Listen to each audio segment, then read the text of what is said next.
வணக்கம். இன்றைக்கி நம்ம வந்து மை வி3 ஆட்ஸ் அதை பற்றி தான் பார்க்க போகிறோம். ஒரு வாரமே பார்த்தீங்கன்னாக்கா ஸ்கேம் பண்ணிட்டாங்க. எம்எல்எம்மு அதே மாதிரி பிரமிட் ஸ்கீமில் வந்து ஏகப்பட்ட பேரை வந்து ஏமாற்றிட்டாங்க, ஏமாற்ற போகிறாங்க அப்படிங்கிற மாதிரி வந்து பரபரப்பாக வந்து ஒரு வாரமாக வந்து பேசிகிட்டு இருக்காங்க. அதை பற்றி தான் நம்ம வந்து இன்றைக்கி பார்க்க போகிறோம். அது ஸ்கேமா இல்லையா அப்படிங்கிறத வழக்கமாக நம்ம நிறைய இந்த மாதிரி வீடியோ போட்டிருக்கோம் ஸ்கேம் பற்றி. அந்த ஸ்கேமில் வந்து இதுவும் வந்து ஒரு ஸ்கேம் தானா அப்படிங்கிற மாதிரி தான் நம்ம வந்து இந்த வீடியோவில் பார்க்க போகிறோம். இது வந்து பார்த்தீங்கன்னா வழக்கமாக பார்த்தீங்கன்னா இந்த மாதிரி நிதி நிறுவனம் மோசடிகள் பார்த்தீங்கன்னாக்கா மக்கள்லாம் வந்து ஏமாந்ததுக்கப்புறம் அவங்க ரோட்டுக்கு வந்து பிரச்சனை பண்ணதுக்கப்புறம் தான் வந்து காவல்துறை வந்து விசாரிக்கும். அதுக்குள்ளே பார்த்தீங்க அப்படின்னாக்கா அதை வந்து செஞ்சவங்க வந்து இந்த மோசடியை செய்தவர்கள் வந்து வெளிநாட்டுக்கு ஓடி போயிடுவாங்க. அதுவும் எவ்வளோனா ஒரு பெருந்தொகையாக அள்ளிட்டு ஓடி போயிடுவாங்க. இது வந்து பார்த்திங்க அப்படின்னாக்கா காவல்துறைக்கு தெரியாமல் நடக்குதா அப்படின்னா நிச்சயமாக இல்லை. உளவுத்துறைக்கெலாம் நிச்சயமாக தெரிஞ்சிருக்கும். அதே மாதிரி அங்கே உள்ள அரசியல்வாதிகளுக்கும் இது தெரிஞ்சிருக்கும். ஏன்னா அவங்களுக்கு அதில் பங்கு இருக்கும். அதான் விஷயம்.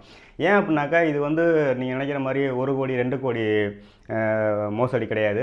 இது வந்து 1000 கோடிகளுக்கு மேற்பட்ட மோசடி. அந்தளவுக்கு மிகப்பெரிய மோசடி. அப்படிங்கும்போது இவ்வளோ பெரிய மோசடி, அதுலேயுமே இந்த மோசடியில் வந்து இணைஞ்சு ஏமாற்றப்படுறவங்க லட்சக்கணக்கான பேர் இருப்பாங்க. அப்படிங்கும்போது இவ்வளோ பேர் அதில் இணைஞ்சு செயல்படும் போது உங்களுக்கு எப்படி தெரியாமல், நிச்சயமாக அவங்க காவல்துறையாக இருக்கட்டும், அந்த அரசியல்வாதியாக இருக்கட்டும், அவங்களோட சொந்தக்காரங்களே இதில் வந்து இணைஞ்சு இருந்திருப்பாங்க. அப்படிங்கும்போது அவங்களுக்கு தெரியாமல் இருக்க வாய்ப்பே கிடையாது. அதே மாதிரி உளவுத்துறைக்கும் தெரியாமல் இருக்க வாய்ப்பு கிடையாது. அதே மாதிரி காவல்துறைக்கும் தெரியாமல் இருக்க வாய்ப்பு கிடையாது. இந்த முறை வந்து பார்த்திங்கனாக்கா இந்த மாதிரி நடவடிக்கை எடுத்திருக்காங்க. இப்போ இது எப்படி இந்த பிரச்சனை ஆச்சு அப்படின்னாக்கா ஒருத்தர் வந்து என்ன பண்ணுறாரு அப்படின்னா தொடர்ந்து ஒரு 6 மாதமாக வந்து புகார் கொடுக்குறாங்க. என்ன அப்படின்னாக்கா இவங்க வந்து மூலிகை விற்பனை நிறுவனம் அப்படின்னு பதிவு பண்ணிவிட்டு இந்த மாதிரி நிதி நிறுவன செயல்பாடுகளை செய்கிறாங்க. அதுவும் மோசடியான ஒரு தொழிலை செய்கிறாங்க. அதாவது இந்த எம்எல்எம் அப்படிங்கிற மல்டி லெவல் மார்க்கெட்டிங், அதே மாதிரி இந்த பிரமிட் ஸ்கீம், அதாவது ஒருத்தர் கீழே சேர்த்து விட்டு இந்த மாதிரியான வந்து இந்திய அரசால் தடை செய்யப்பட்ட ஒரு தொழிலை செய்கிறாங்க, ஒரு மோசடியான ஒரு விஷயத்தை செய்கிறாங்க அப்படின்னு அவங்க தொடர்ந்து ஒரு 6 மாதத்துக்கு மேலே வந்து அது சம்மந்தப்பட்ட ஆதாரங்கள்லாம் திரட்டி தொடர்ச்சியாக வந்து அந்த புகார் கொடுத்ததுனால இப்போ வந்து மத்திய குற்றப்பிரிவு பொருளாதார குற்றப்பிரிவு போலீஸார் தான் இதை வந்து வழக்கை எடுத்துக்கிட்டு விசாரிக்க ஆரம்பிச்சிருக்காங்க. இந்த மாதிரி விசாரிக்க ஆரம்பித்தவொடனே என்ன பண்ணுறாங்க, அந்த நிதி நிறுவனம் வந்து மக்கள்கிட்ட வந்து அவங்கள்ட்ட இணைஞ்சு செயல்பட்டுக்கிட்டு இருக்கவங்கள்ட்ட நீங்கள் வந்து வரல அப்படின்னாக்கா இந்த மாதிரி விசாரிக்கிறாங்க.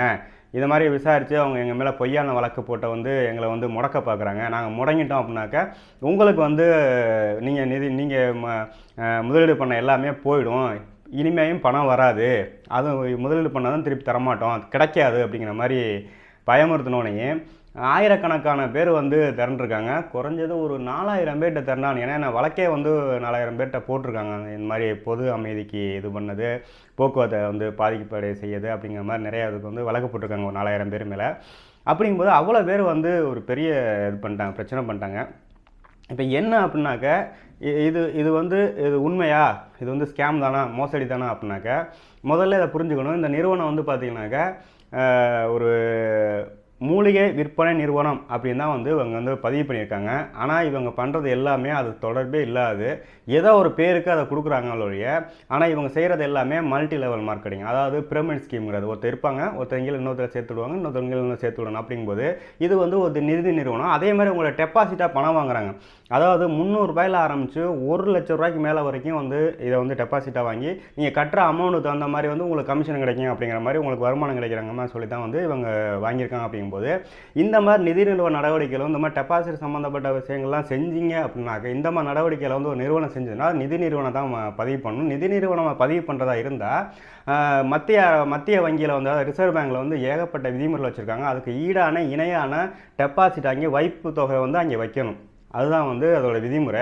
அப்போ இவ்வளோ பெரிய அமௌண்ட்டை வந்து கொண்டு வைப்பு வைக்க, ஏன்னா இவனை நம்மள்கிட்ட வாங்கி நம்மள்கிட்ட கொடுத்து அந்த மாதிரி ஒரு வேலை பார்த்துக்கிட்டு இருக்கும்போது மணி சர்க்குலேஷன் ஸ்கீம் நடத்திட்டு இருக்கும்போது நீங்கள் எப்படி அந்த அமௌண்ட்டை கொண்டு அங்கே டெபாசிட் பண்ணுவீங்க? டெபாசிட் பண்ணால் நீங்கள் வந்து அது அங்கேயே இருக்கும். அதாவது நிதி நிறுவனங்கள்லாம் அப்படி தான் செயல்படும். பேங்காக இருக்கட்டும், எதுவாக இருக்கட்டும், நிதி நிறுவனங்கள்லாம் இந்த விதிமுறைகள்லாம் செயல்படுதுங்கும் போது இவங்க என்ன பண்ணுறாங்க விவரமாக அதை வந்து மூலிகை விற்பனை நிறுவனமாக வந்து பதிவு பண்ணிவிட்டு இதை வந்து நிதி நிறுவனமாக இங்கிட்டு செயல்படுத்துகிறாங்க. அப்போ இங்கேயே தெரிஞ்சிருச்சு இவங்க வந்து இது வந்து தப்பு பண்ணுறாங்க, தெரிஞ்சே தப்பு பண்ணுறாங்க, மோசடி பண்ண போகிறாங்கிறது இதுலேயே தெரியுது. ஏன்னா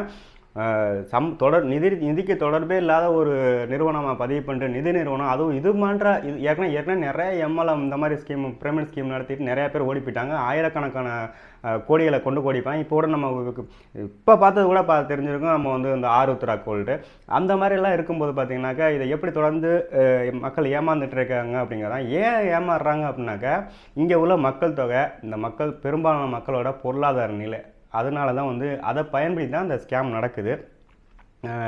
அதுக்கப்புறம் அந்த இப்போ தான் ஏதோ பெரிய ஆச்சரியமாக வந்து மக்கள் ஏமாறுறதுக்கு முன்னாடியே இந்த இவ்வளோ தூரம் ஒருத்தர் போராடி எஃப்ஐஆர் போட வச்சுருக்காரு, போட்டு விசாரிக்க ஆரம்பிச்சிருக்காங்க. இது வந்து நம்ம பாராட்டி தான் ஆகணும். ஏன்னா இதெல்லாம் வந்து அரசு அதாவது உளவுத்துறையை நிச்சயமாக தெரிஞ்சிருக்கும் இந்த மாதிரி இவ்வளோ பெரிய இது நடக்குது. ஏன்னா இத்தனை லட்சம் பேர் வந்து சேர்ந்துருக்காங்களாம், லட்சக்கணக்கான பேர் சேர்ந்துருக்காங்க. இது வரைக்குமே ஆயிரக்கணக்கான கோடிகள் கணக்கு பண்ணி பார்த்தா, அவங்க சொல்கிற கணக்குகள் படி பார்த்தா நிச்சயமாக இருக்கும்.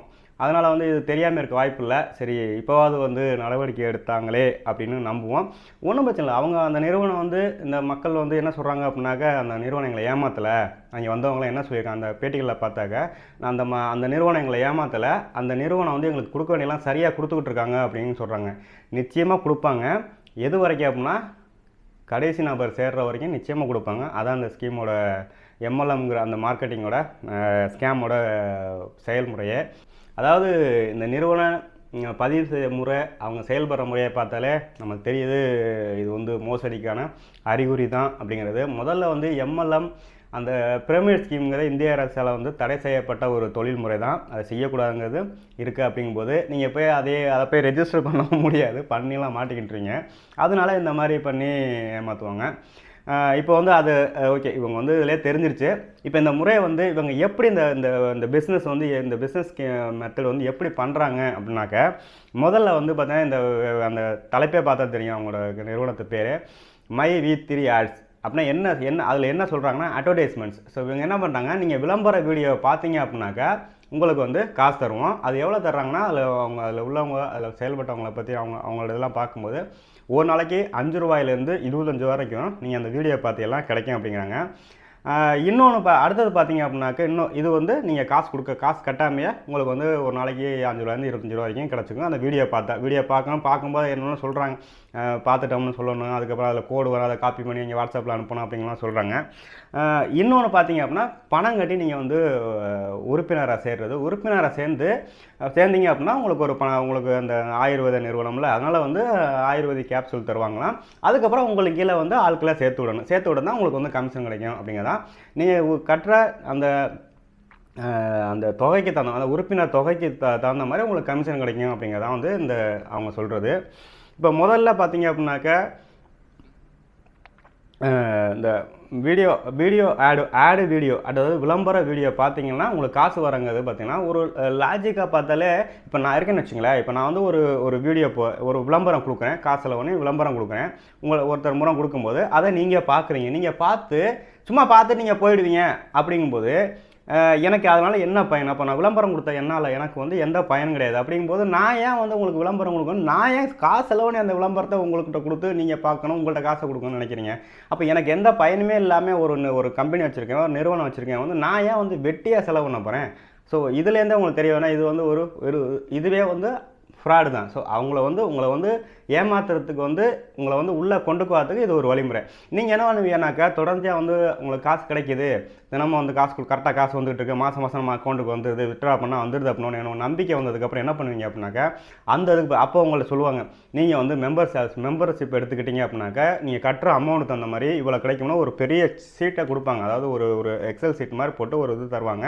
அது என்னக்குன்னா, இவ்வளோ கட்டினா அடுத்த லெவலில் இவ்வளோ வரும், அடுத்த லெவலில் வரும், இவ்வளோ வரும், ஒரு இத்தனை லெவலில் முடிஞ்சதுக்கப்புறம் நீங்கள் ஒரு மாதமே லட்சக்கணக்கில் வரும் அப்படிங்கிற மாதிரி போட்டிருப்பாங்க. நீங்கள் முதல்ல சேர்ந்தால் உங்களுக்கும் வரும். அதான் அதில் விஷயம். இப்போ பார்த்தீங்கன்னா இப்போ என்ன செய்வாங்க அப்படின்னா, நீங்கள் வந்து முதல்ல போய் நீங்கள் மெம்பர்ஷிப் கட்டுறீங்க. அந்த மெம்பர்ஷிப் வந்து உங்களுக்கு வந்து அந்த ஆயுர்வேதிக் கேப்சூல் தருவாங்க. அது ஒன்றுமே கிடையாது. அது இப்போ நிரூபிக்கப்படாது. என்ன மருந்து, எதுக்கு மருந்து எதுவுமே இருக்காது. வெறுமனே ஆயுர்வேதிக் கேப்சூல்னு சொல்லிட்டு உங்களுக்கு கொடுப்பாங்க. பெட்டி பெட்டியாக தருவாங்க. அதுக்கு நீங்கள் ஓராமல் போட்டுற வேண்டியதான். அவங்க இன்னொன்று என்ன சொல்லுவாங்க அப்படின்னாக்க, உங்களுக்கு கீழே ஆளை சேர்த்து விடுங்க அப்படிம்பாங்க. ஆளை அதாவது உங்களுக்கு கீழே ஆளை சேர்க்கணும். அதுக்கு கீழே ஆகுவ சேர்ப்பாங்க, அதுக்கு கீழே ஆகுவ சேர்ப்பாங்க, அதுக்கு கீழே ஆகுவ சேர்ப்பா. இந்த கிளை வந்து அப்படியே விரிஞ்சுக்கிட்டே போகும். 1 100 ஆகும், 100 1000 ஆகும், லட்சமாகணும் போயிட்டே இருக்கும். அப்போ இது வரைக்கும் இத்தனை அவங்க 2 வருஷமா ஆச்சுன்னு நினைக்கிறேன் அந்த நிறுவனம் ஆரம்பிச்சு. இது வரைக்குமே என்ன சொல்கிறாங்க, அந்த அந்த நீங்கள் ஆண்ட்ராய்டில் போய் ப்ளே ஸ்டோரில் நீங்கள் பார்த்தினாலே அதாவது 1 crore மேலே வந்து டவுன்லோட் ஆகிருக்கு. அப்படிங்கும்போது பார்த்தீங்கன்னா இதில் லட்சக்கணக்கான பேர் இணைஞ்சு செயல்பட்டுருங்க. இதில் எத்தனை பேர் லட்ச ரூபா கொடுத்து மெம்பர்ஷிப் ஆனாங்கன்னு தெரியல.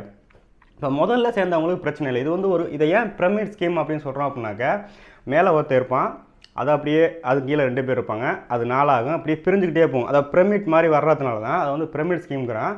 ரொம்ப கீழே நீ போக அதோட அகலம் அதிகமாக போகும், எண்ணிக்கையும் அதிகமாகும். அப்படிங்கும்போது பார்த்தீங்கன்னா நாளைக்கு எப்போ இது வந்து நீங்கள் சேர்த்து விட்டுக்கிட்டே போகிற வரைக்கும் தான்.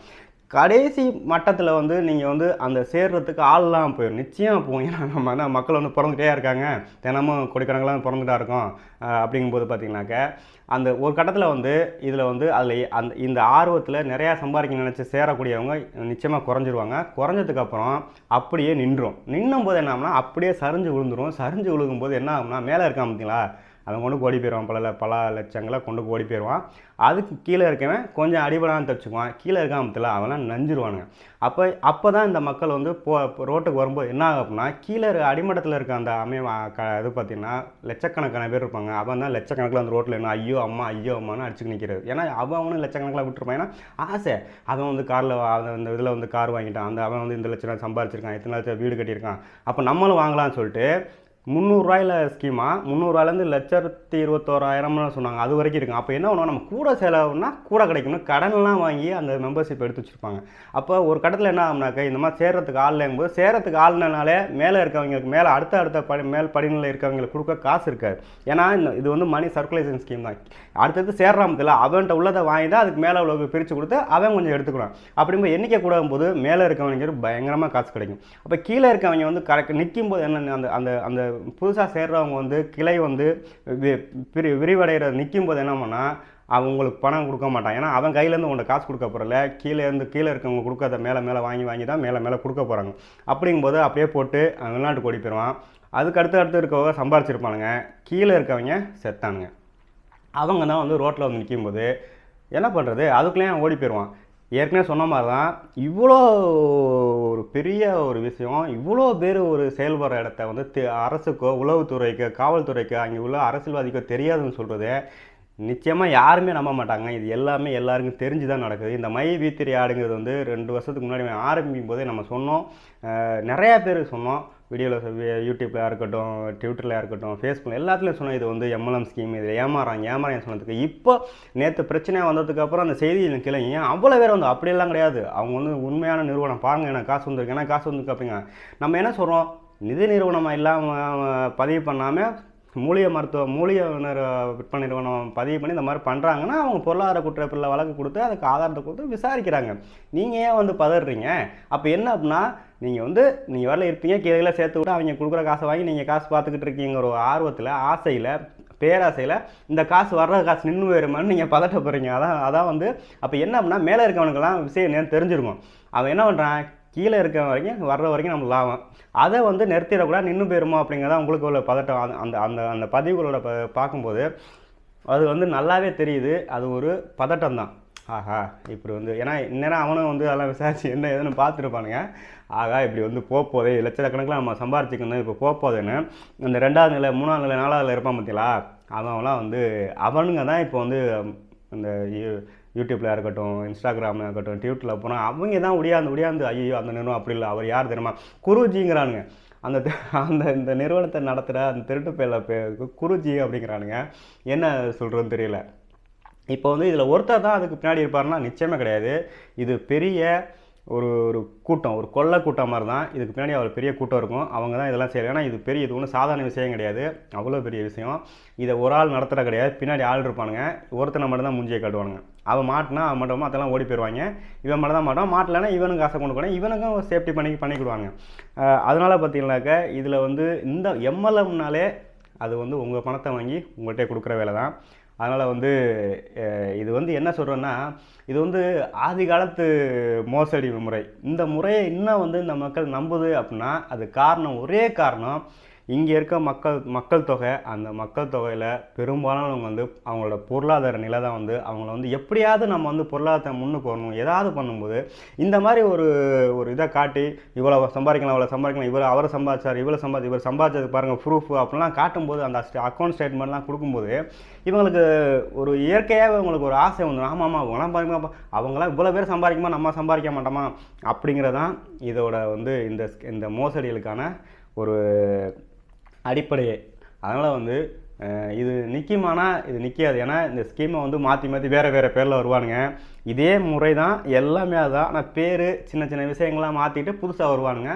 இது வந்துகிட்டே இருக்காங்க. நான் வந்து எப்போ எனக்கு விவரம் தெரிஞ்ச காலத்துலேருந்து எனக்கு இந்த கணிப்பொறித்துறைக்குள்ளே வந்து நம்ம வந்து இதை பற்றி தொழில்நுட்பம்லாம் தெரிஞ்சு இதெல்லாம் தெரிய ஆரம்பித்த காலத்துலேருந்து இந்த ஸ்கேம் இருக்குது.